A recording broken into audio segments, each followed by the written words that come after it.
All right, guys, welcome back. Welcome back. Happy Sunday. It is March 1st. I haven't done a stream in a while, but we got a couple things I got to catch up on, talk about. Now, I know it's been, a couple, I would say, weeks since I did my last stream, and I know this is like old news because it just came out like last week, but I did not talk about it. So, couple things. Xbox, a little bit of Ubisoft, Discord, and the big game of the first quarter just dropped, Resident Evil 9. So I'm gonna talk about that a little bit. Give my first impressions. I've only played about close to 3 hours on it so far, but I'm gonna give you all my full thoughts in detail. So we're gonna start with that first. But I have been busy with everything that's been going on as far as gaming wise. So we are still playing Romeo's a Dead Man. We're still playing Ninja Gaiden, but that's probably like a once or twice a month game that I'm gonna be streaming. We still have Judgment that's been on the back burner. But our main priority, Romeo's a Dead Man, we gotta finish that, and we got Resident Evil 9 that we just started Friday. Let me see what else. Oh, go and follow that Instagram page if you have not. We went a little viral, so let me go ahead and check, and it'll be all in the description, in the comments. But let me see, 974K that I did on that Dead Man, Romeo's a Dead Man video game, and that was like the first little segment. I went and clipped one of my videos. I just put it out there for fun. I didn't have much thought into it when I made that. That blew up on Instagram and on TikTok, and I'm almost at like 1 million.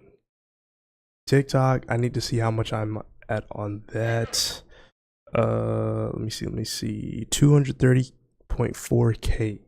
So if you have not been following the social medias, go follow that. But I hope y'all are doing great on this Sunday morning, evening, wherever y'all are, and let's get into it. So I got a couple things pulled up as far as big articles go, but we're going to talk about this Resident Evil. So I'm a big RE fan. I played most of all of the main games. I played one way back when. I played the remake of 2. I did not play the original 2 that came on the PlayStation. I played the remake of 3. Remake of 2 is probably one of my favorites. It's either between 2 and 4, but I played 2 remake. I played 3 remake. That one was okay, but I heard that one was shortened from the original. I played 4, loved it. I already knew that was my favorite. I played a little bit of 5 back on the PS3 back in the day. I did not play 6. We can go ahead and skip 6. I got through halfway of 7. I could not finish it. That first person immersion, I could not finish it. One of these days I may just hop back on that game and finish it, but not anytime soon. 8, I did play 8. That is one of the first series that I did on my main channel. What else? And then we back on 9. But so far so good. Like, Capcom has been they've been on a roll. They've been on a streak so far. 3, you kind of they kind of finagled that one, messed that one up a little bit, but they track record so far. Plus, they got other games coming out this year. They still doing Street Fighter stuff. We still got Pragmata. We still have there's another Capcom game coming out, but Capcom is pretty much all over 2026, and I'm not mad at it. But we're gonna get back to this RE9. So, first impressions. I played about close to 3 hours of this game so far. I could have put in longer, but I'm recording it, not so much streaming it, because I want the best quality when I record, because we're recording now at 1440p. We used to do 1080, but now we're able to bump it up to 2K. But you are a new character that we have not played in the previous games. This is brand new. Grace Ashcroft. And you get to play Leon Kennedy. He was in 2, he was in 4, he was in 6, and now he is back in 9. You are able to switch back and forth to the characters throughout the story. And I'm still in the beginning stages, and I was able to switch back to Leon like twice. So I didn't know that they were gonna switch back to him that early in the beginning, but I'm not mad at it. Graphically, this game looks amazing. This is supposed to be the standard. This has to be the standard of what the PS5 can dish out at its highest capabilities. And I don't have the PS5 Pro. I just got the original base version. I don't know. I can't speak on PC. I can't speak on Xbox, but I know for PlayStation, this game looks immaculate, detailed. From the facial structure to the clothes to the environment to the, like, when Grace gets nervous, she starts to sweat, and you can see the like her skin getting, like, I don't know, I don't like using the word moist, but her skin is just like, you can feel it. She's like sweating, and you can see that, and they did that so well with the graphics. Yeah, this I don't even need new generation at this point, because I know that they said that the PS6 or the next whatever Xbox is supposed to be coming out, or we've been hearing news that it's going to be somewhere in between late 2027, 2028. We still need time for PS5 to cook. Like, they are still putting out the best quality graphic games right now at this point in time, this period. Right now, this is the best quality we are getting from the PS5 or from PlayStation right now. So we don't need no next gen right now. We are good with what we got. The PS5 can probably do another 2 years, max 3. So they still making good quality games as far as graphic wise with this generation. So graphically, this game looks amazing. Let me go back to the characters. So, like I said, you are able to switch back to Grace and switch back to Leon. I didn't know Leon was going to get introduced so early in the game, but I'm not mad at it. Again, when he came on the scene, he got the Porsche, he got the nice watch. They did like I think they did Porsche and the watch brand did like a collaboration with the game, which is super dope. But yeah, Leon, that's the GOAT. I can't really. What more do you want me to say about him? He already seasoned. He already a vet in the game. He got this big ass revolver. That's one shot kill. I love it. And on the other hand, in the beginning of the game, we get Grace Ashcroft. Now she is an FBI agent analyst, and she is put on a case where she has to go back to this Ren hotel that her mom had died in or got killed in, as you saw in the cutscenes. No spoilers. I'm still only in the beginning stages, but that's where the game starts. You go in the hotel, and that's where stuff starts to hit the fan, and then you start to get traumatized, and you start to relive scenes that once happened before. So, uh, Grace, as a character, I like her so far. It's still kind of too early to call, but I ain't got no problems with her right now. I At first I didn't like how nervous and how timid she was, but putting myself in her shoes, just imagine you are an FBI agent. You got to go back to a hotel that a traumatic event happened in your life. And your boss is saying, "Hey, here's a case. You got to go back to that place that kind of messed you up. You got to investigate what's going on. What's all these dead bodies popping up for?" And yeah, so I didn't like it at first, but now I'm thinking like I would be like that too. Like she was scrambling for her gun. She really didn't. The gameplay, the details that I did like as I was playing the game. Leon is a season. We all know Leon. He's comfortable. He can pretty much use any weapon at this point.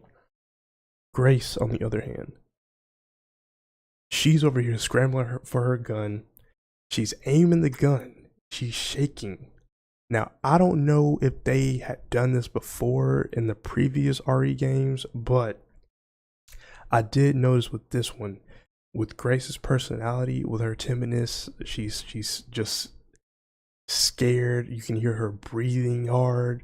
You can hear when there's certain environments come into play. When she enters a room, she starts to breathe really hard. Like you are in her shoes, and don't let it be you're playing first person.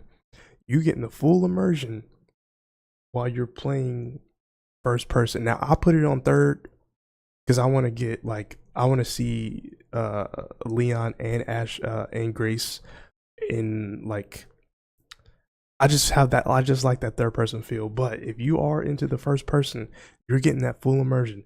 It's gonna be a whole different experience when you're playing as Grace. But you really feel that you are in her shoes when you're going into these areas and you're just scared. She's not used to this. She doesn't know what this is. So seeing these zombies, she's not as equipped as she is compared to Leon. And this is like an everyday thing for him. As far as Grace, I gotta hide, and that's getting to the gameplay. There's two sides of it. So when you play as Grace, you get more definitely the horror elements, the horror vibes. And then when you play as Leon, you get the action.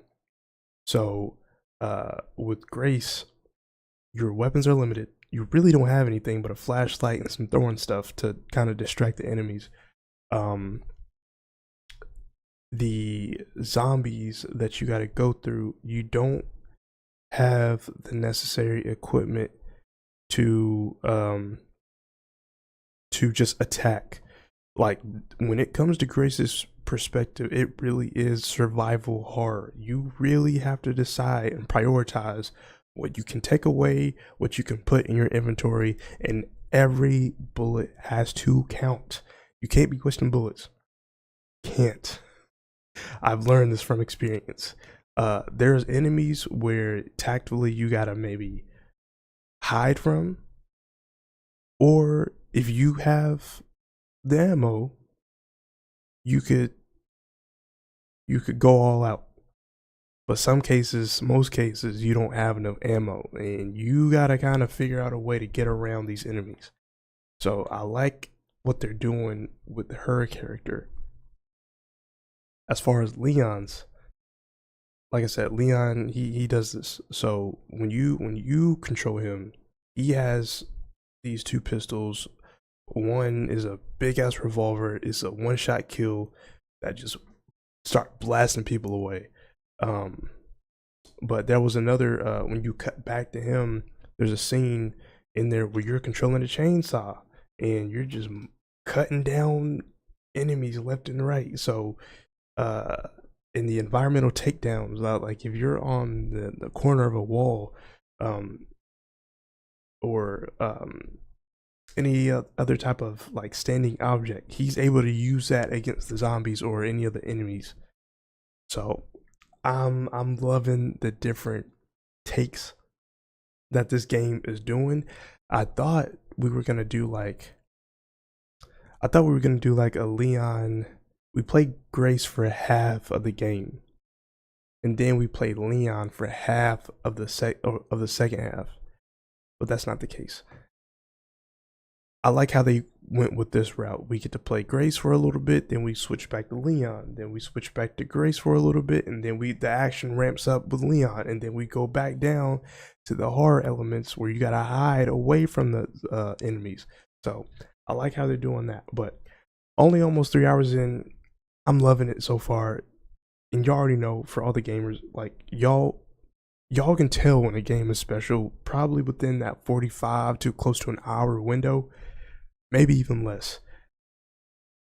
This game is about to be one of the ones for this year. I can already tell. Graphically, this game looks amazing. Story wise, in the beginning stages, I'm still trying to figure out what is wrong with Leon so far. What is Grace's purpose in this whole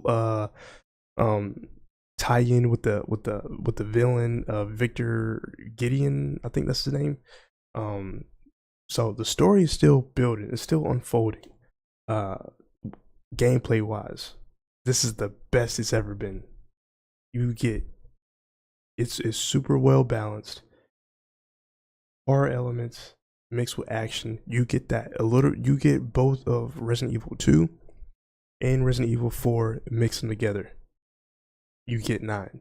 So I definitely do not have no complaints so far. Everything has been running smoothly. I can't speak for Xbox, I can't speak for PC again, but so far so good. This game, I may be playing some more definitely, but yeah, this I got my hands full. This is probably gonna take maybe 18, close to 20 hours. I got it on normal. I got the deluxe edition, so I can use other costumes. So if I ever do play this game again, I'm gonna switch to like the different filters and the costumes. Oh, by the way, another game that I'm playing, but it's more offline, is Final Fantasy Rebirth. I'm mad at myself that I didn't get to this game sooner. You can definitely tell this is a big upgrade to Final Fantasy Remake, and that is all I'm gonna say right there. I know I'm like a year or 2 years late, but I got the let me see, y'all can see that I got the Final Fantasy dual pack for the PS5. So I got 2 games in one, and I got the DLC.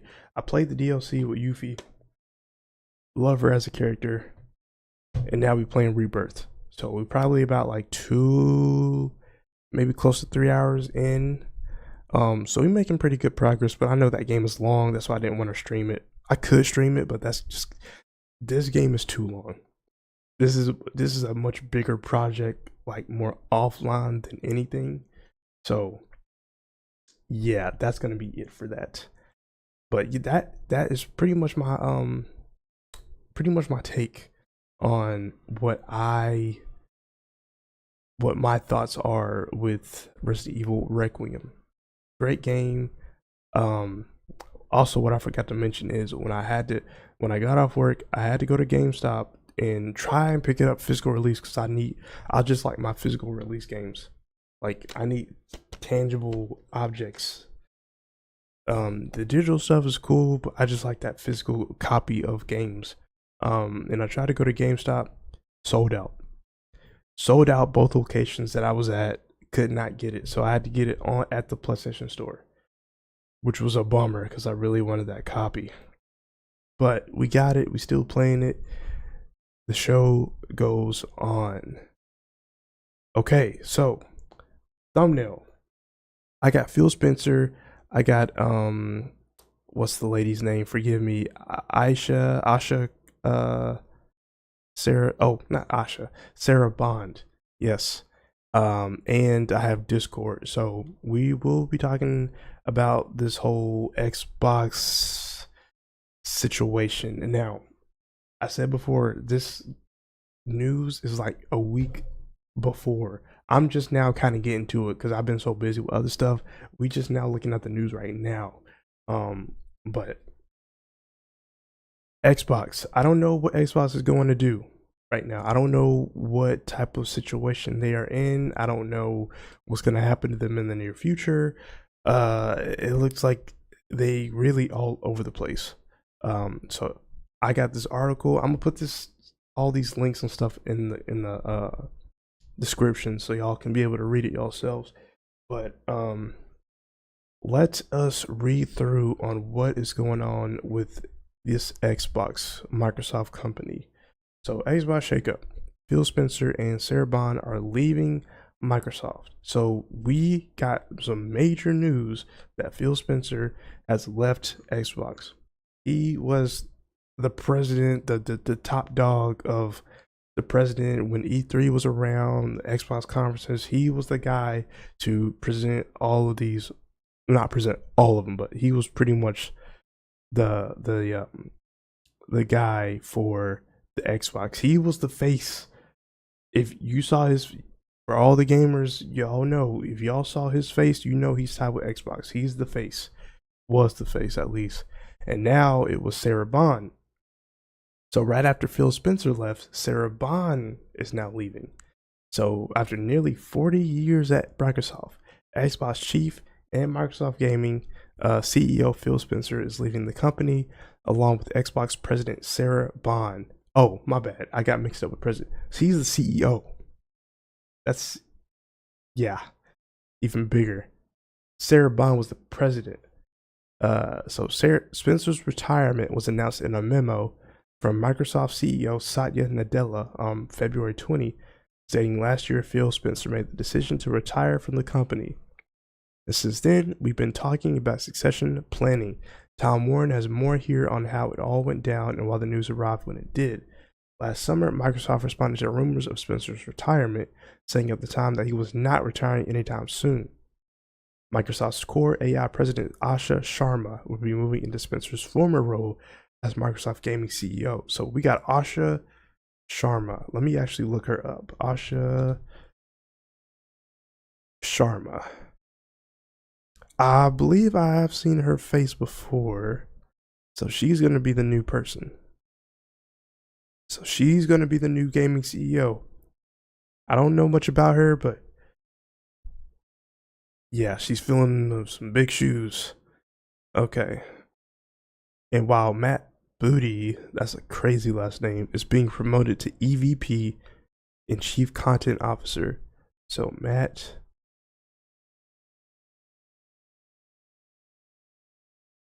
Booty. Okay, Chief Content Officer Xbox. Okay. Okay, he's the head of Xbox Gaming Studios. So they already got replacements. So new Xbox CEO, the plan is the plan until it's not the plan. Microsoft's gaming CEO Asha Sharma says almost nothing's been decided about the future of Xbox. Right now, I need to learn candidly about the why of these decisions, what we were optimizing for, and what the data says about the Xbox strategy today. That's the honest answer. I'm looking at lifetime value, not just what happened in a previous moment, or in short-term efficiencies and things like that. The plan's the plan until it's not the plan. Nothing might be the right thing to promise at a moment like this, but she also says hardware news announcements are coming. Okay. So honestly, I don't know what that means. So we don't really know what's about that. They got hardware stuff coming, but what about the gaming side? What's that gonna be? And Xbox's one when Xbox One came on, that was their downfall because they were working on so many other stuff when it comes to entertainment side of things rather than just the gaming side of things. So Xbox wasn't really an Xbox. It was more like a entertainment system for everything and not just specifically a gaming thing. Billions of dollars later, and still nobody knows what an Xbox is. So the last few years of Xbox have been expensive. Under Phil Spencer's leadership, Microsoft has spent billions of dollars in an attempt to build an ambitious future for gaming that looks a lot like Netflix. And while a subscription service, Game Pass, started out as a good deal, that spending spree has led to catastrophic layoffs, studio closures, and confused, inconsistent messaging about what Xbox actually stands for. And with Spencer set to retire as new leadership takes charge, the future of Microsoft's gaming efforts look increasingly unclear.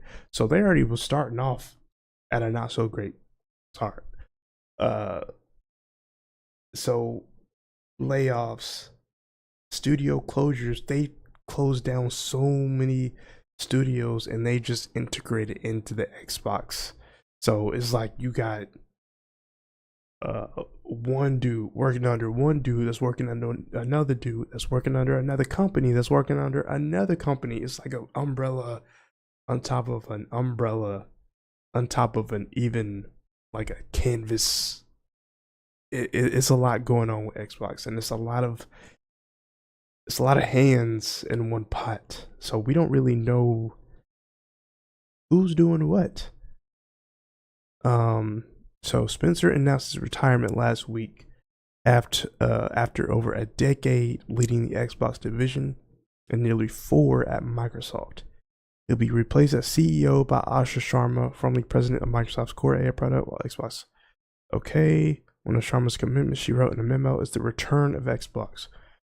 Okay, but given the brand's uncertain status right now following Spencer's tenure, what that actually means is anybody's guess. Okay, so we don't really know. We don't really know what's about to happen right now with Xbox. And it's good to have competition because we don't want everything to be PlayStation. Like, we got PC, but everybody don't got PC like that. It's either Xbox or PlayStation.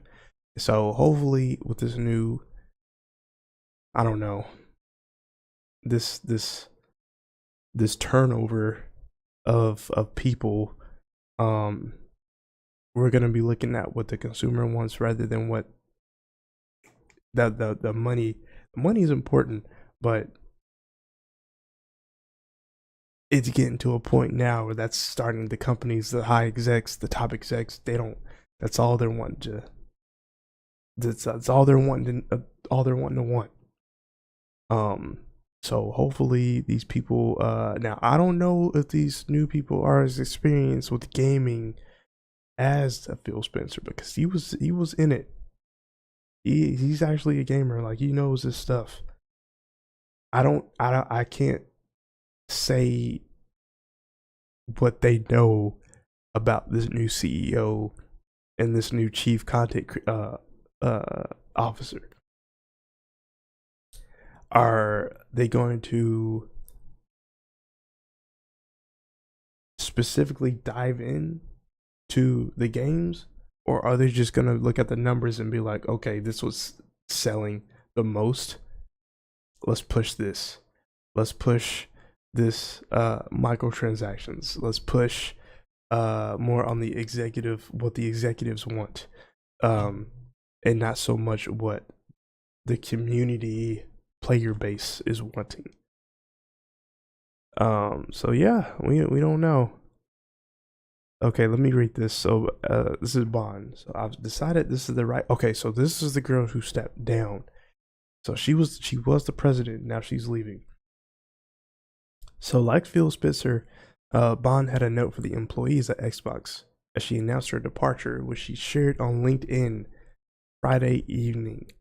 I've decided this is the right time for me to take my next step, both personally and professionally. We're living through a transformative technological era that will shape the next generation of our industry. And I'm energized by what's ahead. This moment also presents a unique opportunity for fresh eyes and new leadership to guide the team into a next chapter. We're going to see. We are definitely going to see. Okay, this is pretty much everything that we've read so far. Okay, cool. But yeah, y'all let me know. Do y'all still have faith in Xbox? Do y'all still have faith in Microsoft? Like Microsoft itself as a company, they're well off. They got other stuff. They're doing good. As far as the Microsoft Xbox side of things, we don't really know what the next console is gonna be. I know they came out with the ROG, but is that even doing well? Like as people, as that sold out, as people been buying supplies of those, game wise, is there anything supposed to be coming out exclusively for Xbox? Because we might as well just knock the exclusive word out. Like we got Halo coming to PS5, we got Gears on PS5, we got Forza on PS5. So these exclusives, what they once were, is not so much exclusive anymore. I don't know which, like, I'm trying to think of a game that has an exclusive just for Xbox. What game is exclusive to Xbox?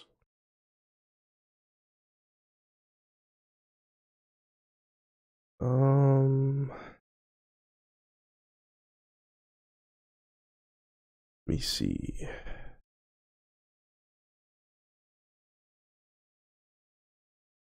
Okay, I mean, we got some games, but we don't have like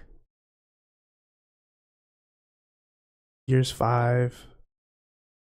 But that's still Gears of War though. Fable's gonna be on the PlayStation.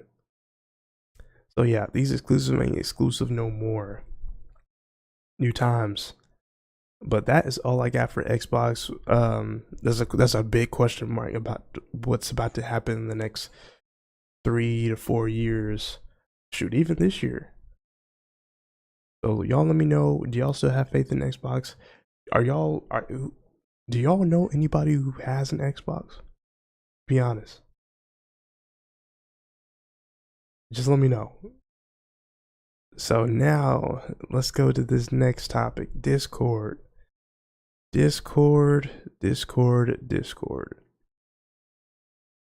here's what happens if you don't complete the Discord age verification. So Discord is trying to implement this new ID feature, and we're gonna read more in detail about what this is specifically.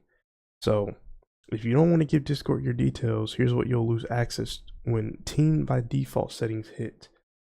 Discord has announced that in March 2026, it will begin rolling out what it calls team by default settings for everyone worldwide, requiring all users to complete an age verification process to avoid restrictions on content, settings, and communication. That process will require you to either scan your face or submit your government issued ID. While Discord says the wide-reaching age verification requirements are intended to reinforce its long-standing commitment to creating a safer and more inclusive experience, the rollout announcement has been met with privacy and surveillance concerns from users who understandably aren't thrilled by the idea of providing the platform with their sensitive identifying information. So, if you rather not let the app scan your face, here's what will happen if you don't verify your age or Discord. So now we are at a point where these apps, these programs are eventually going to be requiring a whole bunch of different information out of said individual. Face scan, ID, they're going to have all this information. Now, I get what they're trying to do, but it don't sound right. It's not right. I believe it's not right. That's just too information for Discord, because in the wrong hands, that could, you got a lot of people's information, and you have kids on Discord, and they're gonna have, they're gonna be able to, you're gonna have to send this information out to Discord, and they're gonna have that on your kids, on these kids. So what happens if you don't complete Discord age verification? So when Discord implements teen by default settings worldwide in March 2026, all new and existing Discord accounts will be reclassified as teen accounts, forcing all users onto a new set of default settings that can only be changed after completing Discord's age verification process. So these settings will restrict the kinds of content you can see, the channels you can participate in, and the people you communicate with. It's important to note that these restrictions will apply both in public and private servers, or not private, private DMs. Even if it's just you and 4 friends in a group chat, here's what you can expect.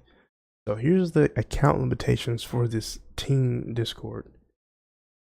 So mature and graphic images will permanently be blocked. Age restricted channels and servers will be inaccessible. DMs from unknown users will be rerouted to a separate inbox. Friend requests from unknown users will always produce a warning pop-up. No speaking on server stages. Okay, what do you need to complete this Discord verification? So you need video of your face and a ID of a government issued ID. Now, how willing you should be to provide that information is something we each have to determine for ourselves, but it's always worth exercising caution. Very much. Don't always top in and do what that, like, I know YouTube has a like a 2-step like a verification system, or like a if you are like a content creator, you have more advanced settings to where you have to do this stuff. But it's getting to a point now where Discord is asking everybody to do this, not just with like people with more content or like advanced people who have more advanced settings or want to do like a whole lot more. This applies to everyone. So ultimately, in providing your private information to Discord, you are taking a large company at its word, in that it will prioritize your privacy when it might be more profitable to skirt security safeguards, maintain valuable user data, or comply with private or state surveillance efforts. Now, what if something like this, what if like a major cyber attack happened, and there was like some type of data breach or like a data accident? All these people's information is going to get leaked. So Discord says video recordings are analyzed on device and aren't sent elsewhere, and that photos of ID are deleted quickly. But there's already been at least one case where a data breach, as I said, at one of Discord's ID verification partners exposed the sensitive information and government ID of its users.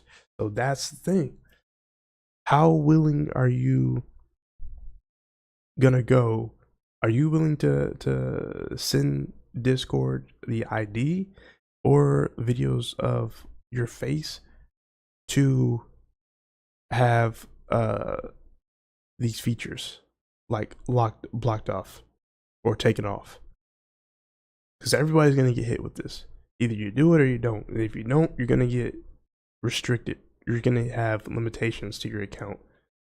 So, and this is gonna be starting this month. So that is not it. That is not it at all. So let me know what y'all think as far as this whole Discord privacy, age verification. Like, for the people who are gonna do it, y'all let me know and give me reasons why it's okay, that you might think it's okay. I don't think this is alright. So just let me think. Just let me know if y'all are gonna go through with this, or y'all deleting Discord. Are y'all taking Discord off the map completely? Because there has to be some type of other.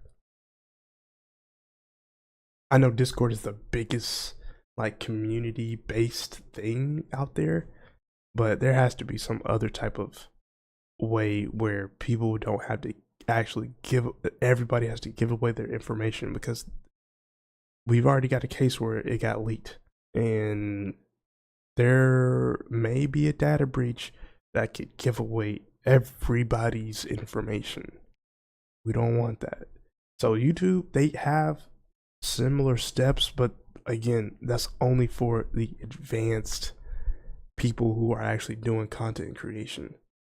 And correct me if I'm wrong, I don't know how. I haven't had any major hiccups with YouTube. I know YouTube is they are a pretty tight like security lock. But yeah, if YouTube is acting the same way, y'all let me know as well with that. All right, so next topic, Ubisoft. So we got news that Ubisoft is apparently supposed to be still making games. Ubisoft is like Xbox at this point. I don't know what's gonna happen to them.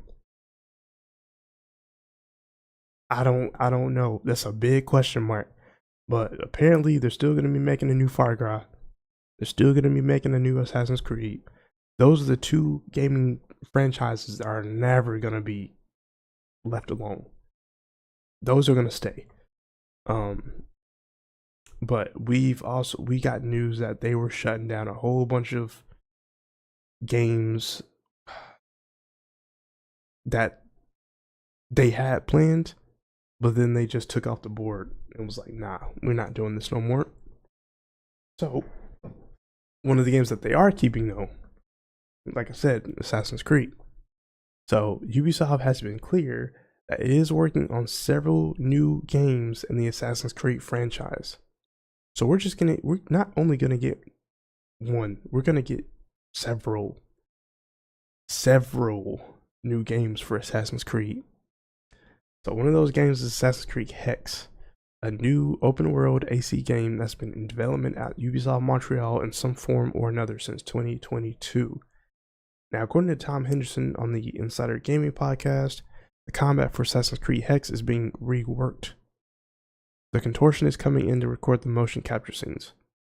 He also adds that the game looks to be launching sometime in 2027. Despite the combat reworks, Ubisoft Montreal, the studio in charge of Hex, was also leading the development of the recently canceled Prince of Persia. Prince of Persia would have been a big hit. That would have sold like crazy, and that was supposed to be Sands of Time remake. That game was critically acclaimed back then.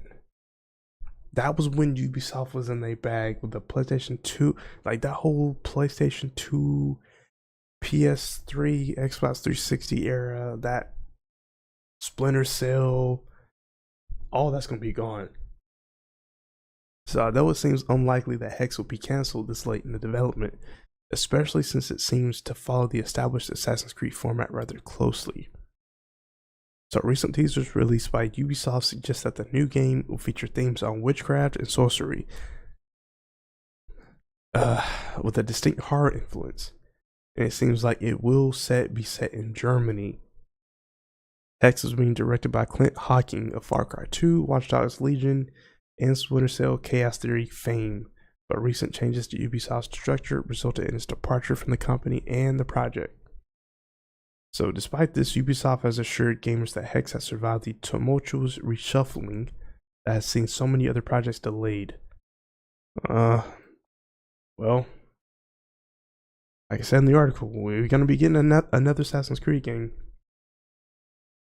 No more. I do know there was like leaks or rumors of a Far Cry 7 that's supposed to be coming out, but those are like, you can forget about another Watch Dogs. You can forget about another, which I'm not mad at that they've already come out with 3 games.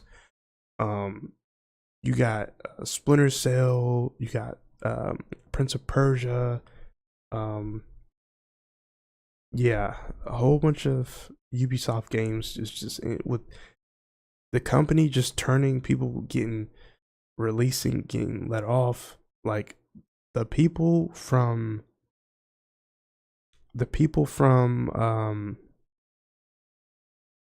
Ubisoft. There were people from Ubisoft that they quit. They quit. They didn't want to work there no more. They started their own company and they made a game called Expedition 33. That game won Game of the Year. That game won several big awards. The people who made that game got like knighted, some crazy news like that. For them to go off and make their own company because they didn't want to be with Ubisoft says something about Ubisoft. And they came out with one of the best games of probably this whole PS5 PC generation. Expedition 33. Now, could you imagine if Expedition 33 was under Ubisoft's belt? That would be insane. That would be one of the biggest comebacks of a game developer, game series franchise. Like, they would have made a big major comeback if Expedition 33 belonged to Ubisoft. But they're going through so many ideas, they're canceling so many games, they're letting people off. I don't know. I don't know what's about to happen to Ubisoft at this point. Man, y'all were so goated back then. Now it's just like, this company probably within the next maybe say 3-4 years is probably gonna get taken over by another major company if he keeps going down this route of a whole bunch of changes. Somebody's just gonna buy out Ubisoft and own them. I wouldn't be surprised if that were to happen sooner. But they can work on these several new games for Assassin's Creed because that is one franchise they are not letting go. They have not been, as far as like, they've been playing it safe as far as the game, like the games they had. Assassin's Creed and Far Cry, like, and we're kind of getting the same thing, similar to each and every game, like every couple of years. So I don't really know. But y'all let me know what y'all think. What is the future of Ubisoft gonna be looking like? Do y'all still have hope? Just like I said for Xbox, do y'all still have hope for Ubisoft as a developing company? Do y'all believe that Assassin's Creed is still going strong? I do know that Shadows did fairly well. I like Shadows. I didn't think it was a bad game. It wasn't the best game, but it was okay. And what do y'all feel about the cancellation of all these other games that they had planned out and then they just like scrapped? We could have had a Prince of Persia remake. That's crazy. But who knows? We'll see. We'll see what happens in the future. All right, so last big thing, we got some games coming out, big games coming out for March of 2026. Now, it is March 1st. This is actually the perfect time to announce these or talk about these. All right, so let's go scroll down, see what we got. Legacy of Kain, I don't really know what that is. Now, I'm gonna just be talking about the games I am interested in, not so much all of them. World of Warcraft Midnight, I know that's gonna be big for the MMOs. Scott Pilgrim. Let me see. Marathon. I know Marathon is going to be a big game that is by Bungie. So, after several controversies and lengthy delay, Marathon is finally ready for release in March. The next big game from Destiny 2 will see players head to the distant world of Tau Ceti 4 to take part in an age-old pursuit, grabbing loot and gunning down anyone who gets in the way of your lucrative haul. The Sony published game features a striking art direction. Okay. So, the only question is, can Marathon keep its momentum going in a post-Arc Raiders world? So, I need to look up the analytics of how Arc Raiders is doing. Are people still playing this game? Because I know when it first came out, it was real big. People were trying to say this was like, people were putting this out for different categories when the VGAs came out. Like, this game was popping. But is it still hot right now? Now when this game comes out, oh, Marathon standard, oh, it's 35. That's not bad. Huh. Okay. Oh, this may be at like specific stores, I guess. I don't know. But since this was made by Destiny, is this gonna be selling like hotcakes, or is this just another, I don't know, like a fart in the wind type of game where it just comes and goes? Like, it gets hot for like maybe a week and then it just dies down. The users are not using or playing this as much. So this is definitely going to be a looter shooter. But how well is it going to do, and how well is this going to be different from Arc Raiders? And is it going to be in good competition with Arc Raiders? We're going to see. Playing of Lana, Fatal Frame. Now, I have been curious about this game. I heard this is one of the scariest games as far as horror goes. Fatal Frame 2, releasing March 12th.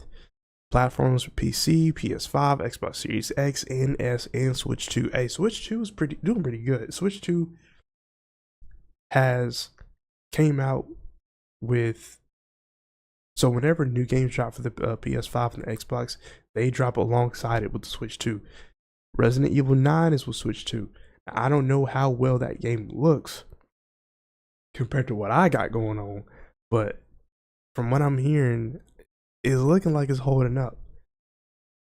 So I'm not mad at it. But yeah, Fatal Frame 2, I heard that's one of them games that's terrifying. So Lights, Camera, Obscura, Action. Long considered to be one of the best survival horror games of the early 2000s, Fatal Frame 2 is making a comeback with a brand new remake. If you never played the original, Fatal Frame 2 follows twin sisters who become lost in an abandoned village. Even worse, vengeful spirits are haunting the place, and the only way to fight back is with a magical camera that can capture ghosts and seal them away.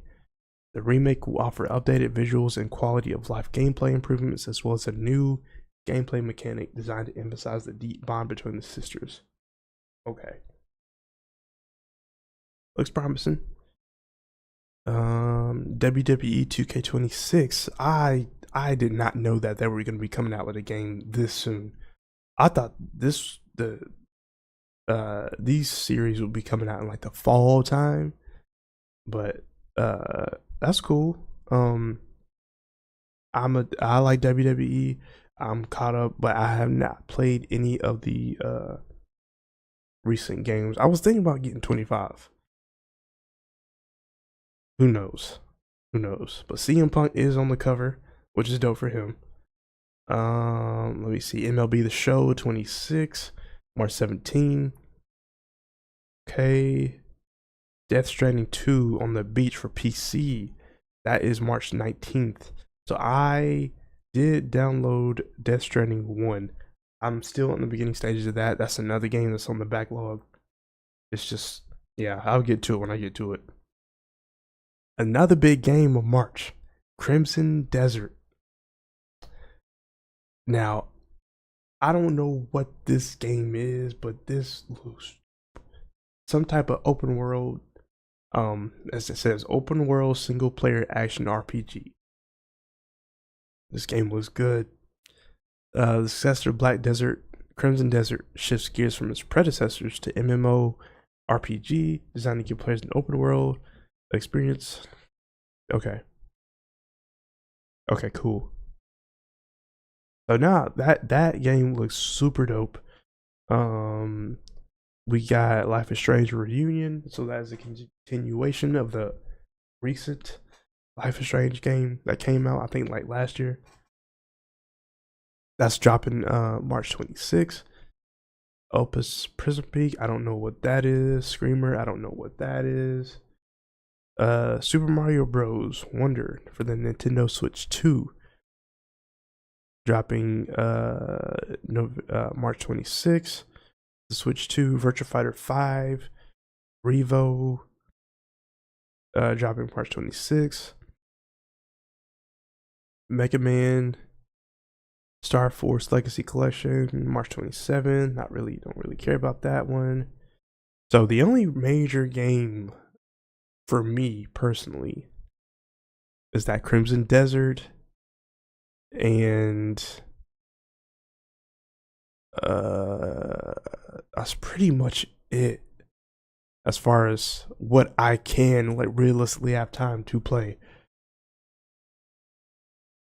Because they're coming out with a whole bunch of stuff every month at this point. It used to be a point where the heavy games, several games would drop in the fall time, but now we're getting like games in January, February, March, April, like pretty much every month. But I know that I was gonna get my hands on Resident Evil 9. That was gonna be an automatic day one. Crimson Desert looks super dope. That might be a maybe. That might be a game where I can possibly stream that. Yeah, we just got to get through what we're playing right now. But yeah, we are currently in RE9, currently in Romeo's a Dead Man. So those are really the only two games right now that's like really on my to-do list. And school is supposed to be ramping back up in late March, so I'm gonna have even more limited time on what I can do. So realistically, we can only really play or stream during the weekends, and it's gonna be rare that I do some type of gameplay during the week. Live streams, I can't promise y'all nothing. I can only do one maybe when major news pops up. That's what I'll do it. I can't do a stream. I could do a stream like every weekend. I used to, but when major news comes up, and I just feel like I want to compile everything up, that's what I would do a stream. But if like major hot news that comes out right now that I need to talk about, I'm gonna just make a video straight up. So that is the game plan. That's the goal. I'm sure that more news is gonna be popping up. This is like a week old, but like I said, I'm just now getting to it. So y'all gonna hear me talk about it. And this will be uploaded on YouTube. I will cut it into shorts, I will cut it into videos, and we're gonna go from there. But be on the lookout for the next coming videos for RE9. I got part 2 coming soon. I'm gonna be working on part 3 and 4, maybe throughout the week. And slowly but surely.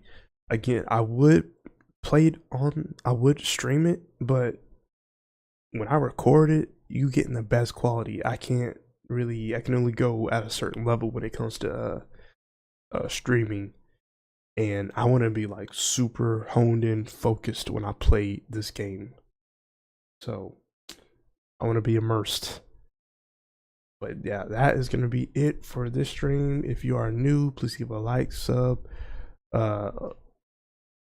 share, comment down below, and I will see y'all on the next one. Deuces.